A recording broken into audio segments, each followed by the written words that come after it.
The Ukrainian military continues to push forward, making headlines with their bold advances. Welcome to your Strat Update.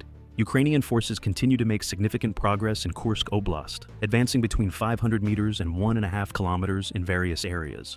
Since the start of their operation in early August, Ukrainian troops have pushed 35 kilometers deep into Russian-held territory. Ukrainian Commander-in-Chief Colonel General Oleksandr Syrsky confirmed the establishment of a military commandant's office to maintain law and order in newly secured areas. This move is crucial for consolidating gains and coordinating future operations. However, despite these advances, Russian forces are still contesting parts of the region, creating a fluid and unpredictable battlefield. The Kremlin faces significant challenges in organizing an effective command and control structure in response to the Ukrainian incursion into Kursk Oblast. Russian Defense Minister Andrei Belosov announced the creation of a coordination council within the Ministry of Defense, tasked with supporting border defense and coordinating between various security forces. However, confusion remains due to overlapping responsibilities among the Russian Ministry of Defense, Federal Security Service, and Rosgvardia. The Kremlin's failure to plan for such an incursion has led to a disjointed response, complicating efforts to counter Ukrainian advances effectively.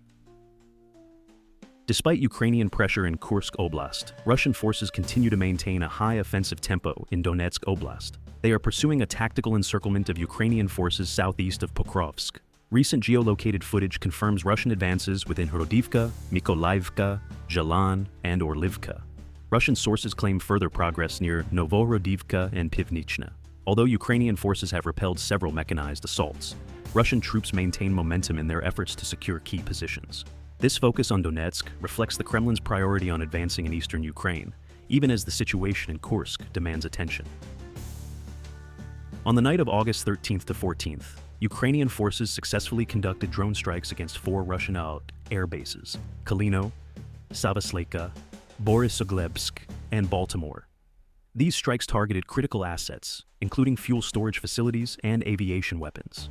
The Ukrainian General Staff confirmed the involvement of Ukraine's Special Operations Forces, Air Force, and Security Service in these coordinated attacks. Satellite imagery captured after the strikes indicates significant damage at the Savasleika air base. These operations demonstrate Ukraine's capability to hit strategic targets deep within Russian territory, further complicating Russia's military logistics. The Kremlin is increasingly targeting non-affiliated Russian mill bloggers and social media sources that report on Ukrainian operations in Kursk Oblast. State Duma Deputy Dinar Gilmutinov accused these bloggers of spreading fake information and called for harsh censorship. This criticism is part of a broader effort by the Russian government to control the narrative and prevent panic among Russian citizens. Mill bloggers, some of whom warned of vulnerabilities along the Russian border, now find themselves under scrutiny as the Kremlin seeks to consolidate control over the information space. In response to the ongoing conflict in Kursk Oblast, Ukraine is organizing a humanitarian corridor to evacuate Russian civilians affected by the fighting. Ukrainian Deputy Prime Minister Irina Vereshchuk announced that officials are working with the military to facilitate safe passage to Sumy Oblast. The initiative aims to protect civilians and meet international legal requirements for civilian evacuation in conflict zones.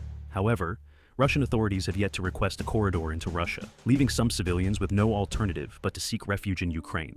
This highlights the complex humanitarian situation in the region. Ukrainian forces are reportedly using Western-provided equipment, including UK-supplied Challenger 2 tanks, in their operations within Kursk Oblast. However, restrictions on using Western weapons to strike targets within Russia remain in place. The UK Ministry of Defense emphasized that Ukraine has the right to defend itself, but must adhere to international law.